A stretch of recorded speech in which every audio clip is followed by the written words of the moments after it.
دو تین میں نے سیدیاں سنی ہیں جس میں آپ نے کہا ہے کہ جی عمر جو ہے وہ آگ لے کے آپ کی بیٹی کے دروازے پر آئے تھے اور وہ دروازے کو دھکا دیا تھا، ان کا بازو ٹوٹ گیا تھا، بچہ شہید ہو گیا تھا. آخر یہ سارا چکر پھر کیوں ہوا؟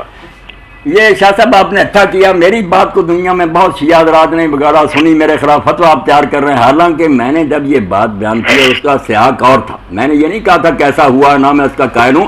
اگر ہوا ہوتا سلیم بن قیس جس کا میں دیکھا اس کی جھوٹی کتاب کے علاوہ یہ باتیں ہوتی تو میں حضرت عمر کو حضرت عمر کیوں کہتا؟ میں آپ سے پہلے بڑھ کر اس کو برا بلا کرتا. یہ سارے قصے کے دروازہ توڑا گیا، آگ لگائی گئی پیٹ پر، یہ جعلی لوگوں کی روایتیں. شیعوں کی بھی میں نے دیکھ لی، ان کے بھی کوئی اس کے موت پر راضی نہیں، بنائی ہوئی بات ہے، ایسا کوئی قصہ نہیں ہوا. اصل میں آپ حضرات کو یہ پتہ ہونا چاہیے کہ جیسے سنیوں میں بہت لوگوں نے باتیں گھڑی ہیں. ایک کتاب ہے جس نے شیعہ مذہب کو برباد کر دیا، صاف کہتا ہوں، وہ سلیم ابن قیس الہلالی کی کتاب ہے جس کو کہتے ہیں کہ وہ حضرت علی ان کا صحابی تھا.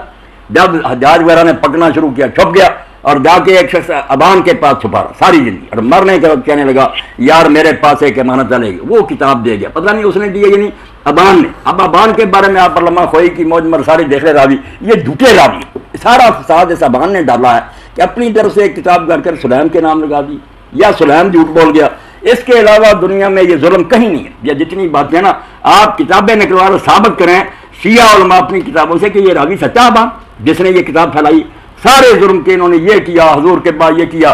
تو خدا کے لیے شیعہ حضرات بھی توبہ کر لیں، یہ ظلم ان نے کوئی نہیں دیکھے، نہ سنی یہ اپنی طرف سے باتیں گھڑیں، یہ بھی موقع پر نہیں تھی. جو بات دلیل سے ثابت ہوتی ہے اس کو لے لیں.